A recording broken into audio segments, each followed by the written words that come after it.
What is good? What is up, beauties and bros? It's your girl T Maria here.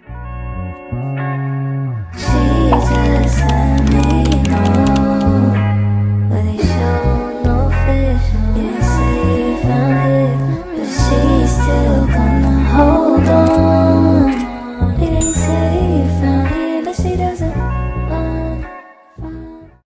So this was a highly requested video, and we don't have much time, so I'm gonna just get straight into it. A little backstory on our mystery lady.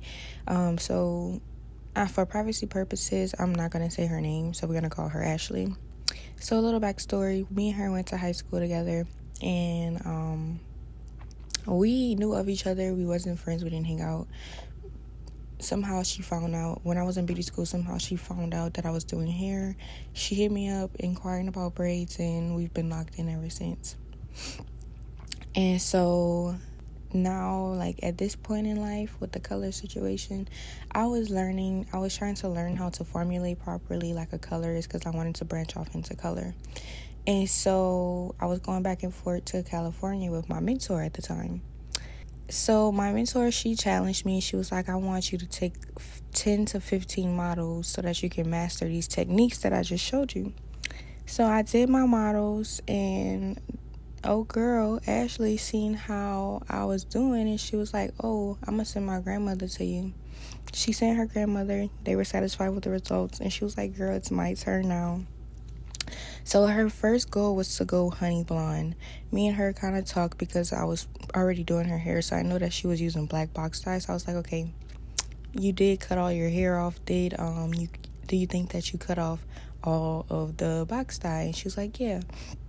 Mind you, y'all, I'm a professional. I went to school for this, and the first thing that they tell you not to do is to believe what any client has to say and always do a test strand. I never did a test strand. I just jumped straight into it. But before I jumped straight into it, I did get her to sign a waiver and explain to her what the waiver was about, and that I am still, learning. And so I'm not liable for anything that is to happen. She signed it. She was like, okay, cool. Let's just do this.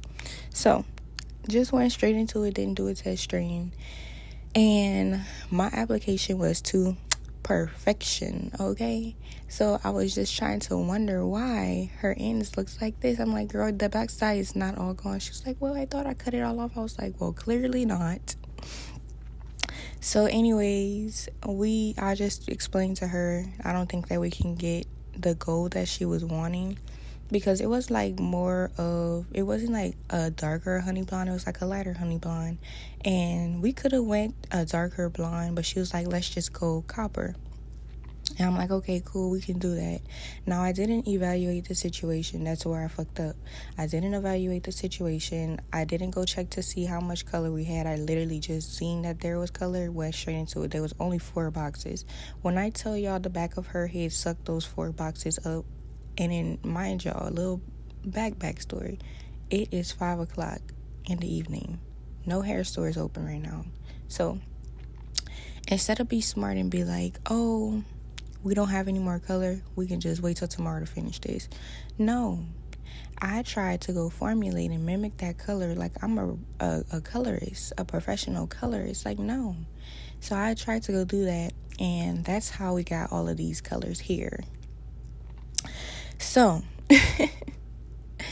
that's the backstory on that. And so she was just like, girl, my hair looks crazy, we need to fix this or whatever. And I'm like, okay. I was like, my recommendation is that you wait 2 weeks, because we did just bleach your hair, and you said that it was kind of irritating your scalp, and I just want your scalp to like fully heal before we do this process again. And she was like, girl, I don't care, let's just do it. So I had her sign another waiver. We came in the next day. I had her sign that waiver and explain to her what could happen, and she was like, she signed it or whatever.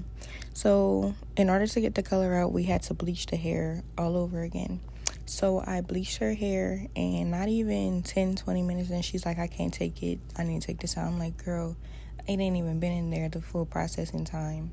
Like, you still got color in your hair. And she's like, I don't care, I can't take it. I'm like, okay, cool. We rinsed it out. Now, her scalp was so irritated. Like, I wish I could show y'all up close and personal how it looked, but I can't show her face. but I'm gonna try. And so yeah, it was mad irritated. So I was just in the back trying to formulate. Mind y'all, I had went to the store previously and brought some color and like spent like almost $200 and some on this treatment and color put together to make sure that she would have been satisfied with the results. Now, her hair came out looking like this. It wasn't all one color, so therefore the color that I brought wasn't going to work. So I needed to go in the back and figure out another formula. Now, I learned from my mistakes, so I called my mentor this time, showed her what I was working with, and showed her the goal. And so me and my mentor, she's like asking me questions. She's like, okay, so what's in this color? What does her hair currently look like? Just asking me these questions so I can figure out the formula myself, because she's not just going to give it to me. So we're in the back figuring that out. Ashley comes back and she's like, oh, I think I just want to go black. Now my mentor is on the phone. She can hear all of this. She's on speaker. And so my mentor then says, black? You telling me she wants to go black after all the work that you just put in? Pissed Ashley off. She went, go sit down. And so while I'm trying to figure out this formula, I hear the little ding, or like as if someone walked in or walked out. So I peek my head out from the back, because I was in the back in the color room. She's gone, y'all. Like disappeared out of there. So she then calls and she's like, I just want to let you know why I left. Like that was very overwhelming for me. And yeah, she was just basically like saying like, why wasn't your mentor there to help you? And like, it was just like a lot, honestly. And I was just like, honestly, I was like, my mentor is not really supposed to be there to hold my hand. She's only supposed to be there to guide me. But she was there when I needed her, and I am sorry about your hair, and if there's anything that I can do to fix it, like, just let me know. And she was like, no, it's fine. She was like, I'm just not going to go there anymore. And I'm like, I understand, and I do apologize. And then that was kind of the end of that conversation. Even through my attempts to check on her and follow up to make sure things were okay between us, she never responded. I never heard from her again. And it really hurt it, because she was one of my first loyal clients. And, you know, that just hurt it for me to lose a client like that. And because the whole point of me, like, wanting to do hair was I make people happy, and she didn't leave happy. So that hurted me the most. And it took me a while to move on and accept the fact that people are in your life for a season, whether that's clients, relationships. Not everybody's going to be in your life forever. Some of them will, some of them won't, you know. It's a lesson to be learned in that, and I definitely did learn my lesson. I learned that I should always remember my teachings, no matter how far I make it in life. Always remember what I was taught. Never give up on that. And stand on business and stop trying to, like, cut corners. And, yeah, I learned a lot from this situation, and I hope you guys learned something too. Thanks for watching, and stay tuned for more, because I have many more.